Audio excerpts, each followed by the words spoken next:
And so I threw myself off a 7,000 foot mountain, and I'd never been so terrified yet so free in my life.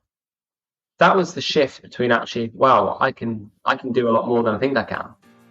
Those who are living a life of freedom have optimized themselves and their lives in pursuit of one thing: choice.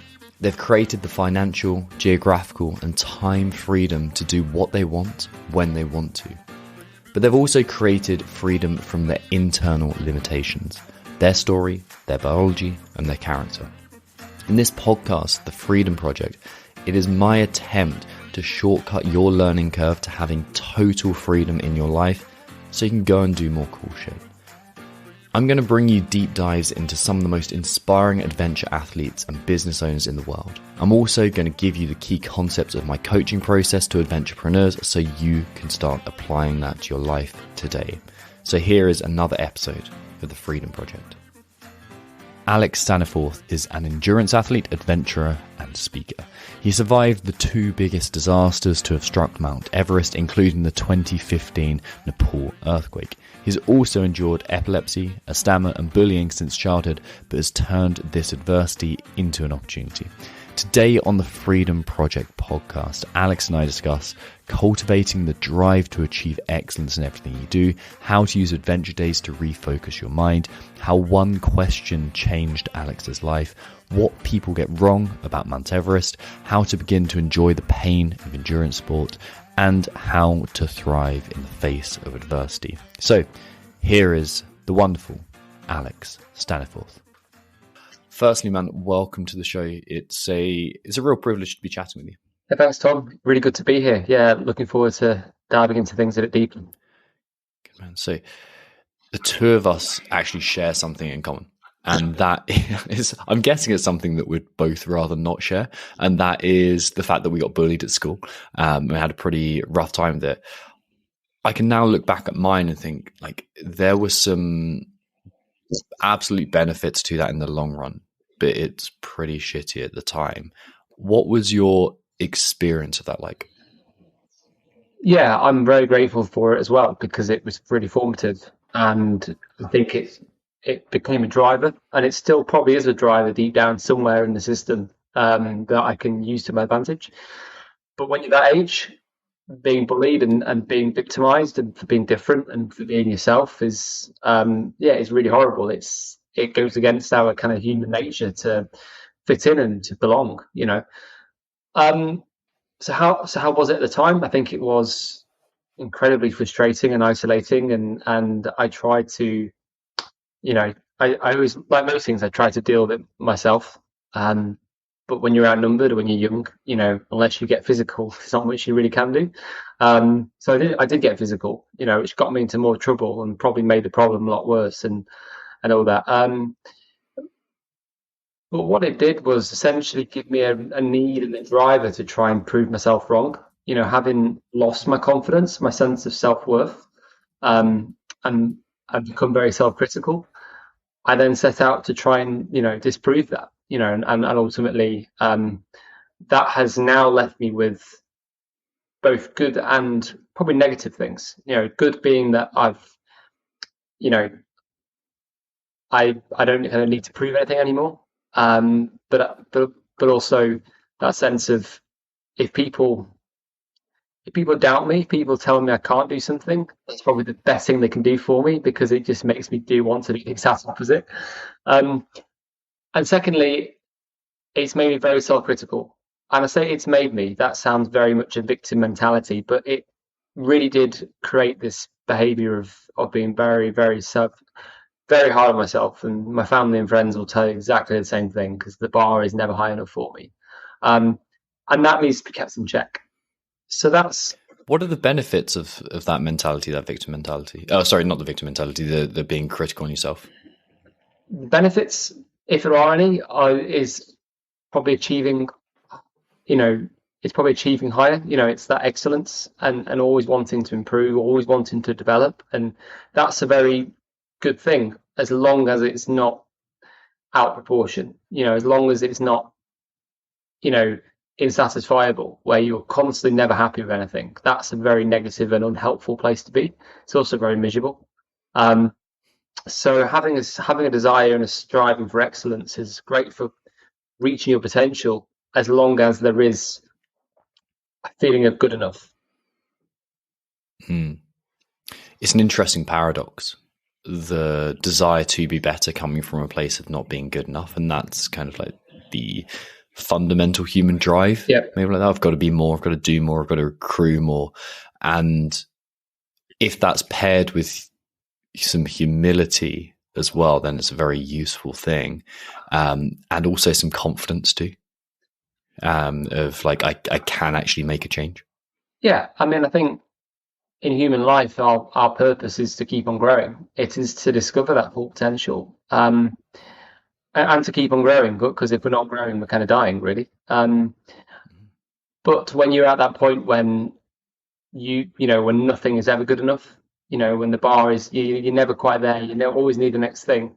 You don't have a chance to actually stop and reflect and on what you've achieved and be satisfied with that. Then I think you're just never going to feel fulfilled, and that really affect your mental health as well. So it is a paradox, and it's something I'm trying to work on. That kind of self-critical piece, and not sort of needing that sort of validation. But I think it does go back all the way to childhood, and so it's going to take a bit of time to kind of I should rewire that whole pathway, really. Getting into the tactical then, how do you keep an eye out for that and kind of maintain that balance? Because it's not always the easiest thing. It's not, and it's maybe something I can't answer because it's still in progress. But I think what has been fundamental for that is about focusing less on the outcome and more on the process. If your goals are outcome independent, then if things go wrong, if you don't achieve it, if something happens, you're not a failure. And ultimately, the actual outcome is a tiny part of the journey. You can still be successful. You can still achieve and fulfill your potential, and discover new opportunities, even if you don't, reach that marathon time, or you don't climb that mountain, or earn X amount a year. I think if you could become more focused on process goals, then it's not like, okay, you're casting your happiness and success into the future. Like, when I get there, I will be happy, or I will be successful. How do you make that happen right now? And that for me is about the process and the journey, and learning to enjoy that. Because if you just focus on the main thing, I don't think it's sustainable. I don't think it's healthy. Yeah. It's almost like you need it. This is what I teach my clients anyway. It's like you go through it once, the whole goal setting thing of this is what I'm kind of wanting to achieve. And this is where I want to get to. And then it's like, put it at the back of your mind and hold it there and kind of reflect on it occasionally. Use it as a guidepost of, my heading in the right direction? But the only thing that matters is right here, right now. What are the steps that you're taking in this moment? Because you're never going to get another moment. How do you maintain focus on the process? Like, what are the things that you are maintaining focus on that are priorities for you? I guess it depends on the individual process and the journey, and the sort of part of life that's in. With every goal, for example, or every outcome, it's always then broken down into what would success look like. Then I'll break it down into steps again, and steps below that, and but sort of time based as well. Recognizing that things change, and there has to be some kind of flexibility around that. I think having milestones is the obvious thing. When I want to be, or to reach that outcome, I need to actually be very specific. Like, be very, very specific about that, and to bring that into the process, it's, I don't know, it all sounds very kind of mystical, but I think it's about having just having a feeling that every day you are making progress towards that outcome, that feeling. So what are the things that you're looking at to say, okay, this is a way I can make progress? So considering it's, what is it? It's a Wednesday when we're recording this. It's a pretty standard kind of office day. Like, what are the things that you're focusing on? Do you mean in general, or Yeah, in general, in terms of ultra marathons and endurance sports, in terms of balancing the kind of the real life with the adventurous side, like what are your key inputs for today? So I break my life into four key areas, which is work, the outdoors, and adventure. It's the charity and personal self-development. Um, and that for me is the best way I find of keeping balance is if I kind of have if I break my life into those four areas. I have different goal lists, different habits, different things for each section. That way, it's good for kind of versatility because if one thing isn't going well, if I'm having a bad time with work, if I'm injured, if I can't pursue one area, then means that I can split my time into different areas, which I think it's so it doesn't feel like your whole world's falling apart.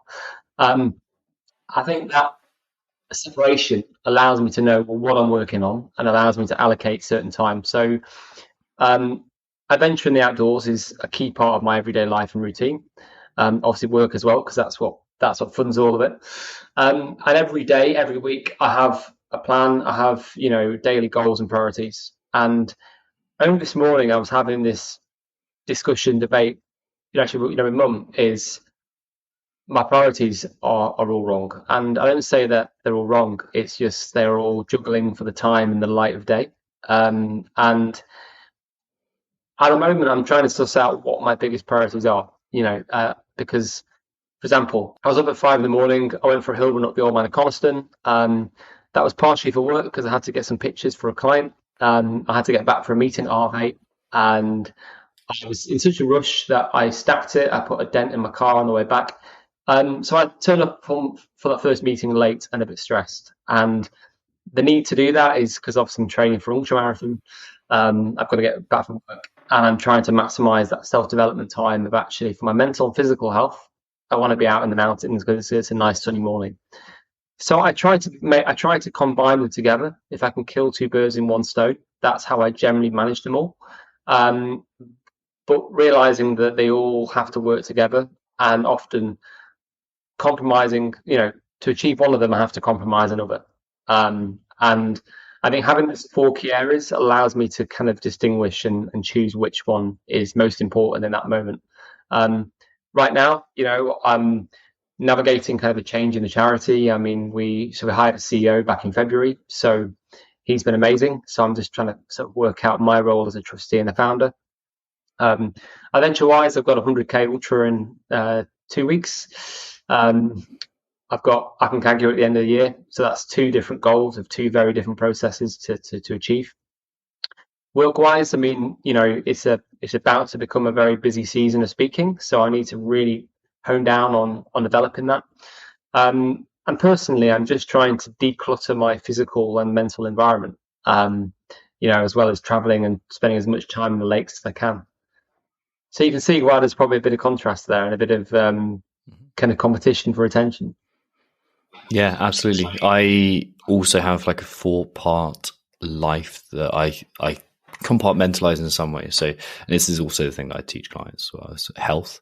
And for me, that involves anything that's prep for the mountain. So getting out, building baseline CO2, movement practices, wealth. So running the business, love, and that's family, the little hound who's down there, and kind of friendships as well, and happiness. And that's the adventure piece for me. Right. And I find that we can balance those really kind of nicely, and also just having like almost what are my KPIs within this, like what am I looking at that are markers of progress, but also the major inputs that we're focusing on. When you're thinking about your 4 key areas, do you have a process for like reflecting on what am I actually going to do? Like anything from like a daily journaling system to a kind of an ad hoc, oh shit, I've realized that I haven't been out in the mountains for a week. I need to actually do that. Like, is there anything like that? Very simple. Like it's nothing groundbreaking. At the start of every week, I do like a week plan and review. What went well last week? What am I looking forward to this week? What can I improve? What did I learn? And it's just a few notes in my notepad. I've got this sort of special diary which has all the sections which I really like. And then I have a habit tracker as well. So it's like that allows me to really check in week by week and spot little things. Like, for example, one habit is to be 5 minutes early for everything, and I'm having limited success with that, but I know that it's about consistency and persistence and not giving up after the first 2-3 weeks. And so that reflection comes when I do that, and generally it's every Monday morning, unless something, unless I'm away or something's happening. And if I'm finding myself in a bit of a mental block, if things don't feel right, if I'm really not happy or stressed or productive, then generally what I find I need to do is just do what I call, kind of a mind dump, and I'll just get some plain paper, and I'll just literally write down what are my biggest challenges and worries right now, and I can write pages and pages and pages of what if scenarios and this, and I'm worried about X, Y, Z, which could be anything from, why am I not getting bookings, or why am I, am I training enough for this event, or it can be really small and big things, and a lot of these things aren't actual real problems. They are concerns and hypotheses that I've made in my head. But I think doing that often allows me to identify what's real, what's a genuine problem, and actually then to find some solutions. And one thing I've recently, in the last week, has discovered is, like, how do I find this work adventure balance? Because if I'm out there all the time just because it's a sunny forecast in the Lake District, this is the problem when you live next to the lakes and the mountains, is when it's a nice forecast, you don't get much work done. How do I find that healthy balance so that I don't actually create stress and angst? And it's simply by trying to go out first thing and last thing. So the daytime is like focused work time. And also, if I get to the point when I'm doing it because I feel I have to rather than because I want to, I'm not actually enjoying being out on a swim or on a run or something just because it's a nice sunny day and I'm actually knackered and I just don't want to do it. That's when I sort of notice that actually I need to really cut back on one thing. With my stammer as well, that's a very good indication. And for example, yesterday I went to collect something and couldn't say my name. That's a real trigger for me that I'm tired physically, mentally, emotionally. And so I've sort of cancelled a few things this week and a few meetings because I know I haven't got capacity for that. It's tough to have that structure and discipline and the boundary setting aspect. Yeah. That's something I have to teach so many people I work with. And it feels like a confinement when you start it. It feels like you're putting up, it's like you're putting up bars around you. And initially, when you're someone who's engaged in the mountains and freedom and the pursuit of adventure, it feels like those bars are prison bars. Like they're restrictive, they're holding you back, and it feels oppressive in a way. But actually, that's scaffolding to build a larger structure that gives you stability and the opportunity to grow. Have you always been that structured, or is that something you've had to learn? It's really interesting because I was reflecting on this only a few days ago.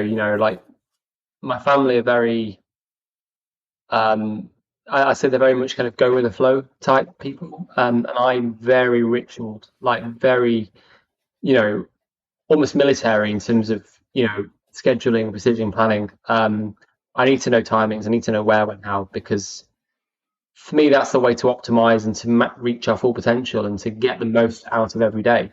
I think otherwise you kind of react to things, react to moods, react to emotions, rather than actually having an objective that that kind of motivates you to get stuff done.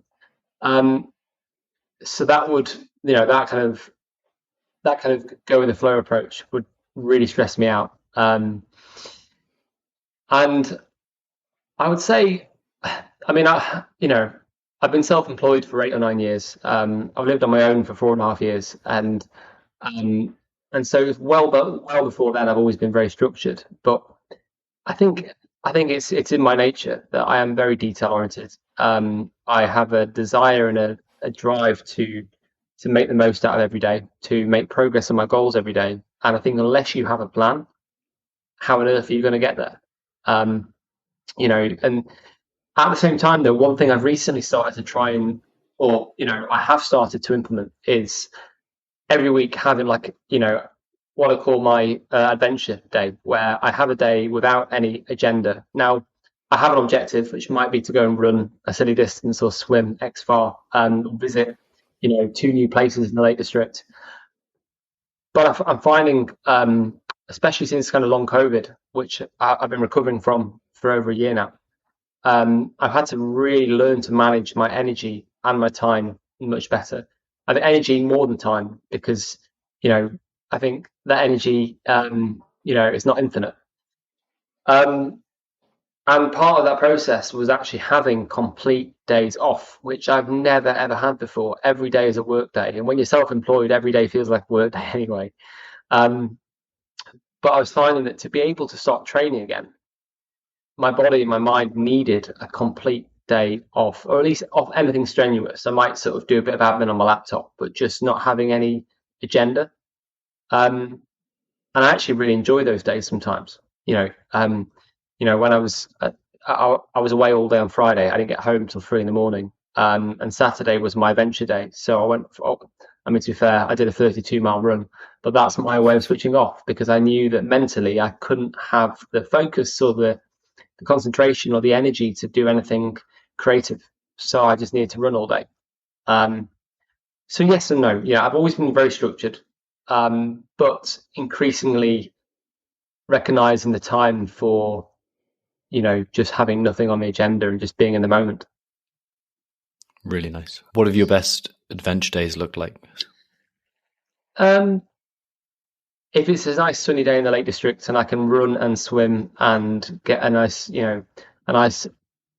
kind of bluebird day and it's warm, have a treat, some ice cream or some nice cake or something as well. It's about the components, generally on my own, but generally just combining sunrise and sunset in the hills is my magic, and that's why I've been trying to kind of coerce myself up in the mornings now to make the most of these kind of, before the dark nights draw in. Getting a sunrise on a mountain and running down and jumping in a tarn or a waterfall is just my idea of heaven. And I think it really grounds me really well. Okay, so here's the reason most people don't end up doing that and taking their adventure days because they think that it's going to take some time off their ultimate goal, or it's going to slow them down, or it's going to kill momentum. What have you found that those adventure days do for your productivity and also your, I suppose, goal pursuit? I guess it depends on when I take them and what they involve, because sometimes I feel like I've just kind of wasted a day, depending on what I've done on that adventure day. If it felt like I needed it and I embraced it, then it's a massively positive experience. And what I find it does, it just mentally recharges me. Like one task that I would avoid doing or would take me 2 or 3 times as long. I just find I have an energy just to really push through that and get things done. And when you tick off those big things or those big things that you've been putting off, it creates that sense of momentum more than I had before. It's about experiences. It's creating experiences and memories, and I think on Saturday, for example, mentally I was exhausted. And I was quite clumsy on the run. I was falling over a lot of things because just mentally I couldn't think straight. So had I been at home trying to work through that, I would have probably got very little productive stuff done. Whereas on a Sunday, I had a really productive catch-up day. And although I was a little bit knackered on the Monday, Tuesday, that was the effects of probably doing a 30-mile run and then, a big day on the road. I think I would have gone into the week feeling flat without any energy. I would have started that week with the batteries at about probably 20% as opposed to 80%. And that obviously for itself, from a productivity perspective, is obviously not good. If it goes the other way, I do too much adventure stuff, then I find I get to the point when I'm actually so knackered that I'm not productive and I'm not actually enjoying it. So it's just being very in tune with how you're feeling, I think. But on the whole, I think not having an agenda allows you just to be in the moment. And I think after my frog rain round a few weeks ago, what I needed was just to actually sit by a lake and just watch the world go by. I didn't want to swim anywhere. I didn't want to run anywhere. Just actually stopping. And it's so hard to do that, I think, as you say, because we're so distracted by life and our phones. It's an alien skill, but it's so good for us. Just a quick one from me. If you haven't already downloaded the Adventurepreneur's Ultimate Route Planning and Navigation Guide to Absolute Freedom and Doing More Cool Shit, what are you waiting for? In this totally free guide, I give you the frameworks that I've taught to hundreds of adventurepreneurs that set their life up for more freedom so they can get out and live a life full of adventure. It's going to teach you how to set your days and weeks up in order to maximize your time doing the things you love, and how to perform at your best day in, day out, and burst through your limitations. It's packed full of actionable steps, and you can get it by going to bit.ly/adventure.nav. Once again, that's bit.ly/adventure-nav.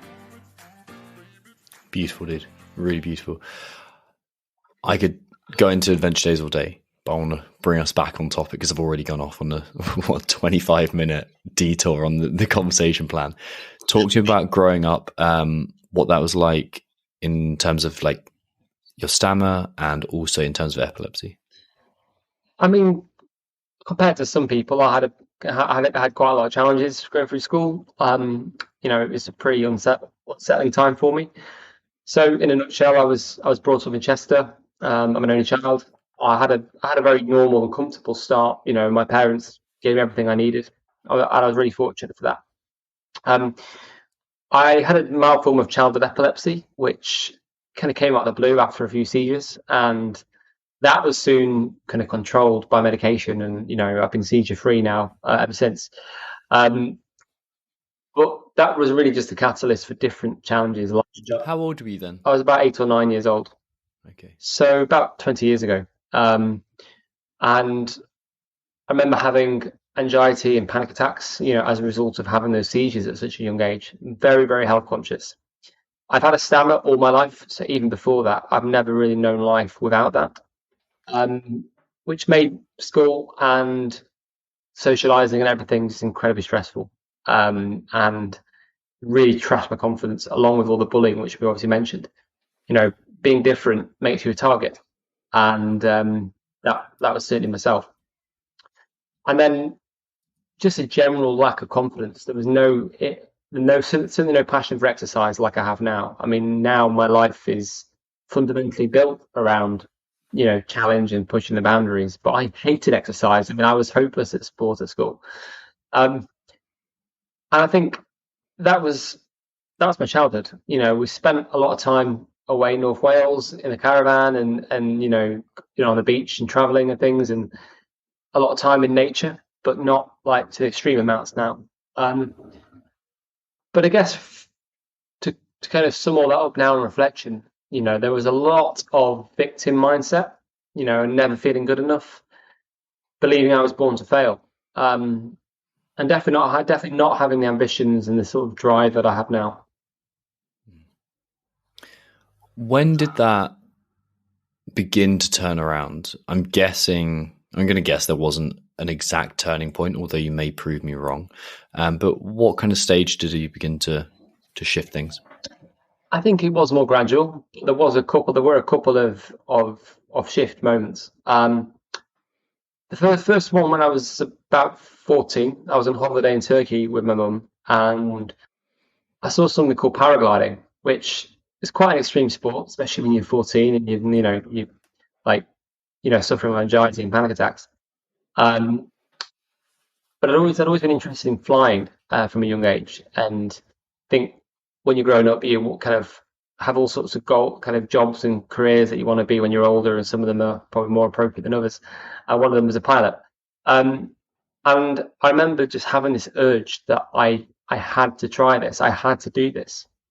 And I don't really know where that confidence came from. I really still don't quite know where it came from, other than just this built up frustration of being held back by other people around me, but also, all these health conditions. And so I threw myself off a 7,000-foot mountain, and I'd never been so terrified yet so free in my life. That was the shift between actually, wow, I can do a lot more than I think I can. And then it was this real curiosity to sort of find what was next. Around the same time, I then went hill walking in the Lake District with my friend Tom and his family. And again, something I would have normally said no to, but started saying yes to more things. And being in the hills, being in the lakes, just blew my mind, and really inspired this question of, well, where's Everest? And I remember coming home and going online and researching it, and climbing Everest just captivated me. It seems to be the ultimate thing to achieve. So they were the two key moments that I think changed my mindset. And by changing your mindset, they can change your whole direction in life. It's amazing how there's something inside of us that recognizes this is meaningful to me, because for so many people, paragliding doesn't mean anything to them. For like if I look at, I'm pretty into a lot of adventure sports, but the idea of freediving, I'm just like, no, like that does not seem appealing to me. So there's like certain things within us that we're like, that is, I'm attuned to that in some way. What was it about adventure as a whole, but paragliding and also the concept of Everest, that you think you resonated with?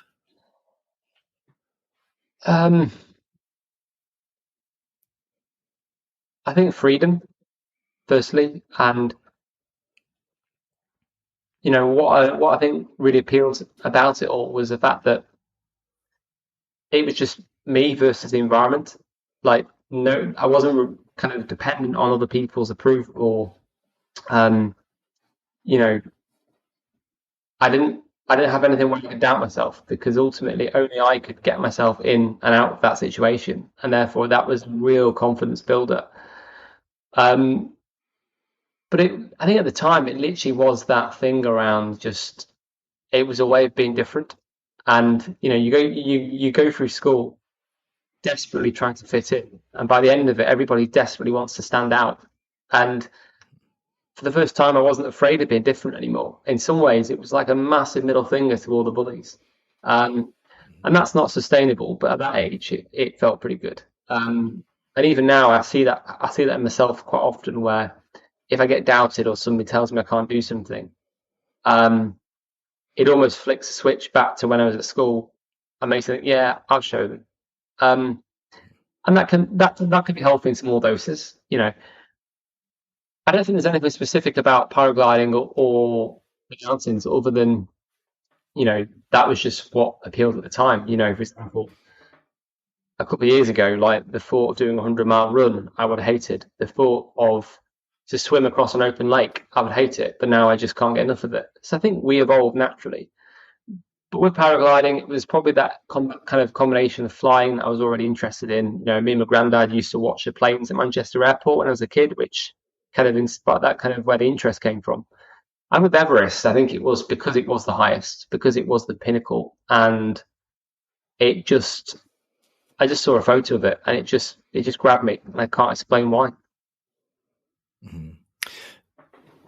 I'm not saying this is the case with you at all, but whilst you're talking, it made me think about what it is with this, my own interest in this and where that came from, and having had similarities in our background. The thing that adventure gave me, and this is a very fine line to walk, but the thing that adventure gave me, to myself anyway, was status. It was like, oh, okay, you're not a piece of shit. You have a bit more to you, and that's what ultimately led me down the Royal Marines road, ski touring, mountaineering. Like, that's what was the thing that was made me go, okay, I'm into this, because see, I'm not a piece of shit on your shoe. I'm a bit, there's more to me than that. And I think that was mostly for me compared to other people. Totally relate to that. I think that's a really good way of putting it, because I think if I'm being really honest with myself, it was a lot about that. Doing things that other people weren't doing and being recognized for that was a massive boost to my self-approval. Having never had that, over time, as I've got older, I realized that I didn't really have anything to prove. And also, if you're relying on that, then it's never so sustainable because you're always going to have to keep doing the next thing and the next thing. But I think over time I've healed a lot of that. But definitely as a kid, yeah, it was status because I didn't want to be like everybody else. Yeah. You've spoken about Everest in plenty of places. What's the thing that most people don't understand about Everest? About Everest as a whole, or about my own personal? The objective, and what do most people get wrong? What do most people not ask you about that they should do? Well, it's probably important to caveat that I've not actually summited. So I went in 2014 when I was 18. First attempt was cancelled after a big avalanche. Sadly killed 16 Sherpas just above the icefall. And then 2015 we went back for a second attempt, and that was when the earthquake hit Nepal. So we were on the mountain at Camp 1 for 2 days, trapped over 6,000 meters. And sadly 22 people died, including 3 of our own team, and over 9,000 people across Nepal. So obviously that didn't go to plan either, but dreams can be replaced, lives can't. So I'm not really qualified to sort of say what it's like to climb it. But what we do hear time and time again is all the things around, all the crowds and all the rich climbers and all the bodies and all the litter and all that thing. And I think it is a shame how Everest is becoming a lot more commercialized. There's no doubt about that. But it's still the highest mountain in the world. It's still a massive challenge. And I think, there's, like most things, there's a small minority kind of tarnishing it and the experience and the people in Nepal for the majority. People are often quick to say, oh, it's just a tourist trap and you can pay X amount and you can just be kind of, pulled up the hill and there's people there that shouldn't be there. Definitely there are people there that shouldn't be there. But as our leader always said to us, you're the only one who can put one foot in front of another. Doesn't matter how much money you have or how much you pay. Nobody else can take that for you. And I just don't want people to undermine the achievement and what goes into actually getting there just because of what they've heard on the media, which is generally using photos that have been which are about 6 years out of date. And they don't realize as well just how much goes into these high altitude rescues. The amount of resource and time and manpower it takes to get somebody down is bigger than people back home are aware. Just to keep yourself alive at altitude is a challenge. So I think generally it's people perhaps don't appreciate just what goes into it and how much sacrifice people make to get there in the first place. Yeah, that's a really interesting perspective. It's a really interesting perspective. How were you when you got home from those 2 attempts?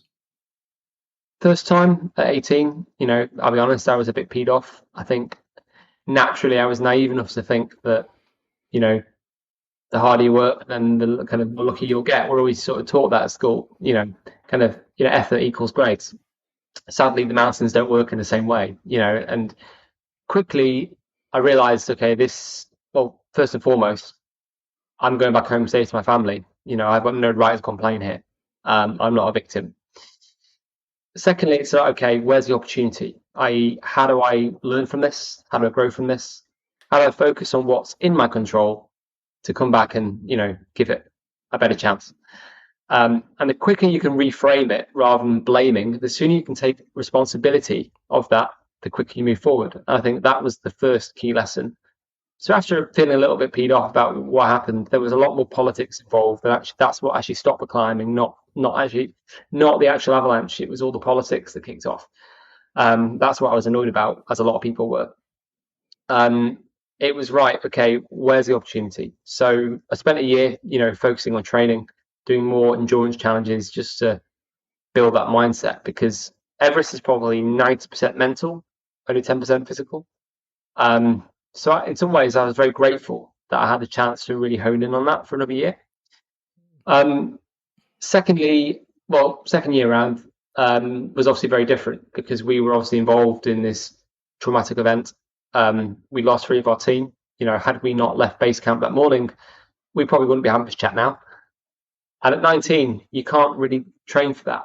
Having that kind of sort of near-death experience, it's life-changing. And again, there was no sense of like any resentment. It was just gratitude, really. But at the same time, it was also guilt. Guilt of why them, why not me? And I think initially there was a lot of post-traumatic stress that I'd never really dealt with properly. I just kind of put all that in a box, and as soon as I got home this time, wasn't even the thought of the goal. The goal was gone. Didn't care about that. It was a real loss of purpose and identity, and because my life had been revolved around this one goal for sort of 5 years, which isn't a long time, but when you're only 19, it is quite a big chunk of your life. So there was a real loss of identity and depression, and probably the lowest point of my life. But what I instinctively did was focus on, again, what's the opportunity? How do I use this as a way to make a difference? I mean, I was saved. I had an obligation to tell the story, to try and support the people in Nepal. So, I threw myself into fundraising. I started speaking, which has now become my full-time work. I wrote my first book. I was doing so many different things, racing to one thing after the next and after the next, 100 miles an hour. And I think it was partially as a bit of an avoidance, trying to avoid what happened, trying not to process that, and trying to feel the sense of like, that kind of why have I been saved, and feeling kind of worthy of that. When I didn't really need to do that. But it was a really traumatic time. I think looking back at the end of that, I just completely broke down until I realized that, I couldn't keep running away from it forever. So that was a real identity change. But again, I'm grateful that it's happened to me, because it's given me a perspective in life that so many people don't access, or they don't access until they're a lot older. How did that change your identity? I think firstly to realize that, my life was more than just a mountain, and it's helped me to realize that, life is fragile. We're all on borrowed time. There is this kind of illusion that we have lots of time in life, lots of rush, you can do this, X, Y, Z, follow the process. And it actually reinforced that drive to do stuff, to do more, to achieve my full potential. And the real change was that I didn't need Everest anymore. What happened on the mountain and everything after that made me realize actually it's about leaving something bigger behind. It was that question of, had I been at base camp in that tent, ripped apart, buried under a piece, buried like a piece of paper torn apart, what would I have left behind? And it's almost like having a midlife crisis at 19, and that was when it's more about, okay, this is about using my own story and challenges to help other people. Like, that was my purpose instead, because if you're always focusing on the next goal, you're never going to be fulfilled in life. We all need goals, for sure. They help us to have that direction and just to sort of check we're on track, but it has to be something bigger than that. So then it was about, okay, trying to find ways of using that to help other people. Still doing challenges, but they were part of that mission rather than the mission, if that makes sense. And then, I started to focus more on ultra endurance in the UK, because I found that I could make a bigger difference close to home than flying halfway across the world. So why ultra endurance? I've always enjoyed running, or that was one of the first sports that I kind of discovered when I discovered the outdoors. It's the only sport I'm probably built for. I'm any kind of partially good at. Me too. I'm literally hopeless at most sports. I'm not built for anything else. And running has been my medication, my therapy. I love the competing side of it as well. I love the training. I love being out. My mental health goes downhill when I can't do that. And ultimately, it's a way of finding a new Everest. In ultra endurance, it is your body and your mind versus the elements. There are so many things on high altitude mountains that are outside of your control. There's the weather, there's avalanches, there's Sherpa protests, there's politics, there's the altitude. In endurance, it really is discovering the essence of what you're made of. And what I found is there's so much stuff we can do in the UK. There's a venture over here that people haven't discovered. Um, and it sounds a bit sadistic, but I kind of enjoy the pain. I mean, the more pain, the more, the more money, I raise for charity. People want to see you suffer nowadays, so you have to think of more silly things. Is that what keeps you going then? Or is there something else that keeps you going in those difficult moments? Like, because I'm sure the charitable endeavor is a huge part of it, but there's a reason you're running as opposed to doing a billion other things that you could be doing. Like, so like what keeps you going in that pain cave? I think ultra endurance, it has been mostly running, but obviously there's also been cycling and walking and swimming as well. So just as long as I'm outside, as long as I'm going a long way, it doesn't really matter. Yes, you've got to have a strong why. I mean, having that reason in the first place is fundamental when you're in those dark places. But I think probably a bigger thing goes all the way back to my childhood.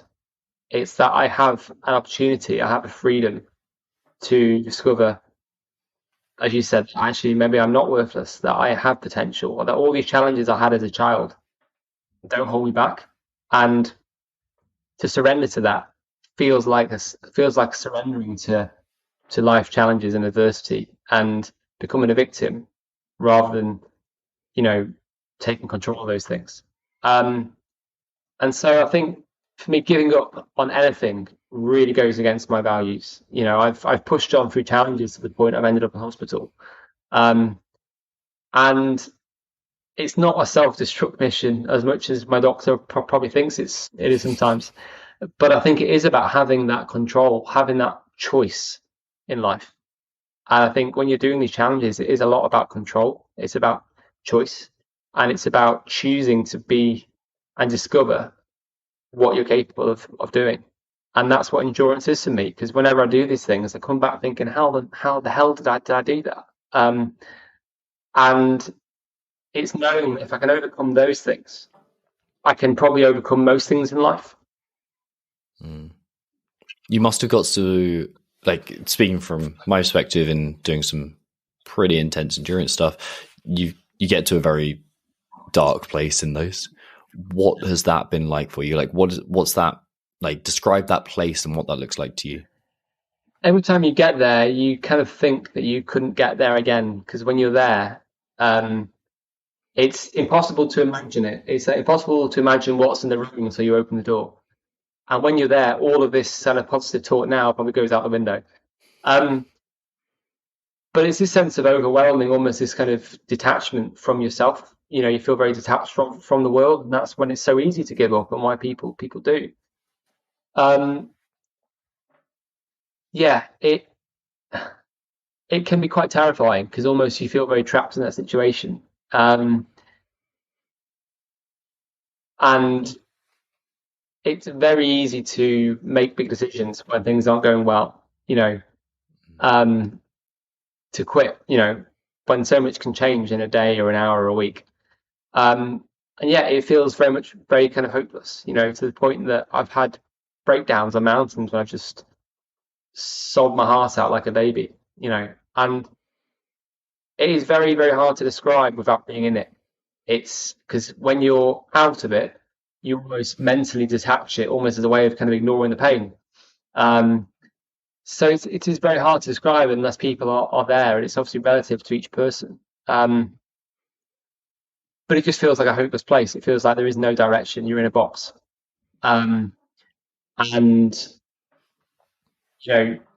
any strategies that you have you really tend to find out what works when you're in the moment, and what doesn't. And what keeps me going through those? I think ultimately it's a fear of failure. It's a fear of being less than I'm capable of. And often it comes down to, right, have I got a good excuse? Have I got a reason that I will be happy with telling people? If it's just because I was in a bit of pain and didn't feel very good, I was a bit tired. I've been there before. I've been through that before. And therefore I know that I wouldn't necessarily be actually pushing the bar higher, if that makes sense. Absolutely. What have you learned about yourself in those moments? In those moments, I think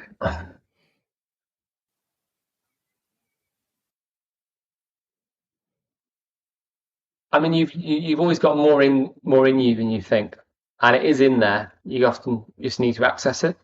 And I think it is that basic thing of just we really are capable of so much more than we think, but often it is about just compartmenting that to one step, 1 mile, one chunk at a time, whatever's manageable for you. Um, and what I think I like the most is that I just look like a normal person. I don't probably match the image of a typical adventure or ultra endurance person, but I like the fact that I have that capacity inside me. And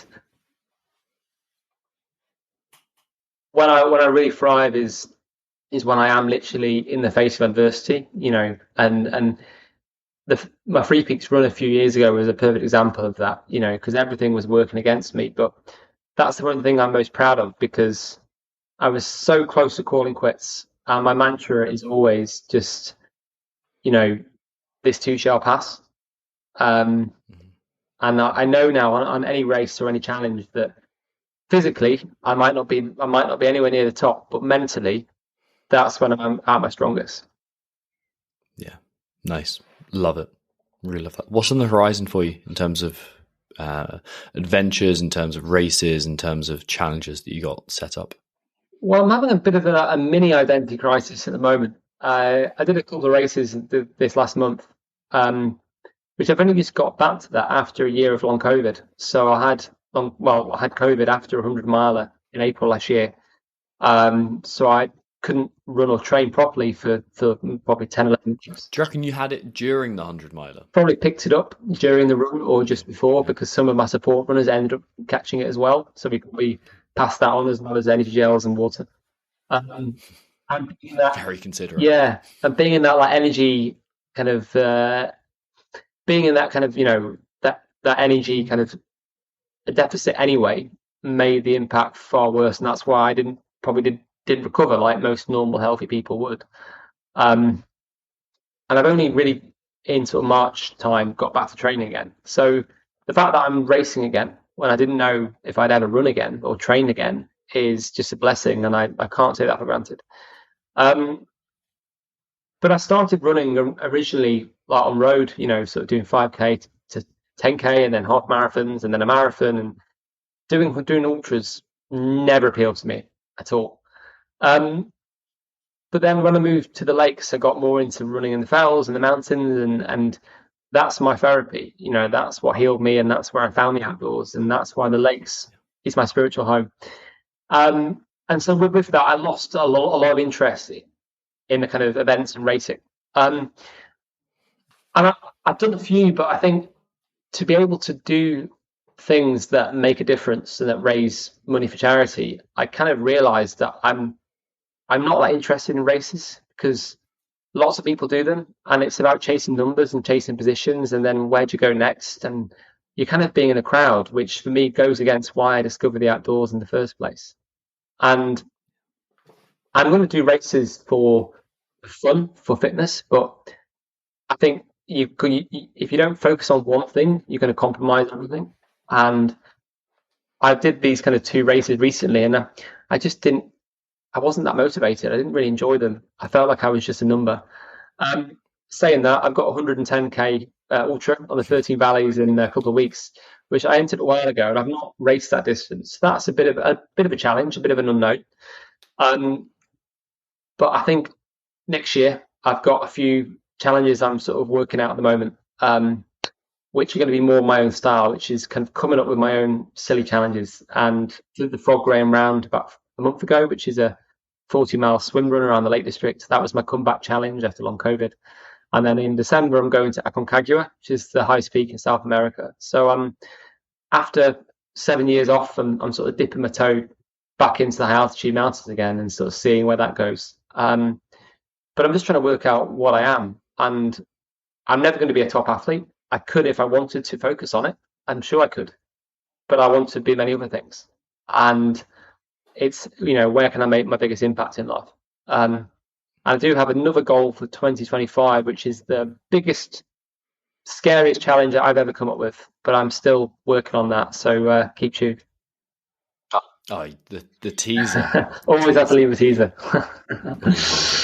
Yeah, the race piece is really interesting because you mentioned what really got you into this was essentially freedom, a sense of freedom to make your own choices and to do the things that you want to do and to experience new things. And there's adventure racing and there's endurance, but it's still somewhat confined. And that's what also not maybe puts me off a little. Yeah, it does put me off a little bit. The kind of idea that I am part of a number, even if there's only 3 people that will finish it. Yeah. And the 100 people start and no one actually wants to do it, but they're doing it out of a perverse sense of masochism. It's like, I want to do something more individual. And I think that's where the mountains maybe play a role or something around that. Yeah, I mean, I'm very performance, motivated. I am about results, and when I run, I want to, I want to win. I want to finish top 10. I don't do it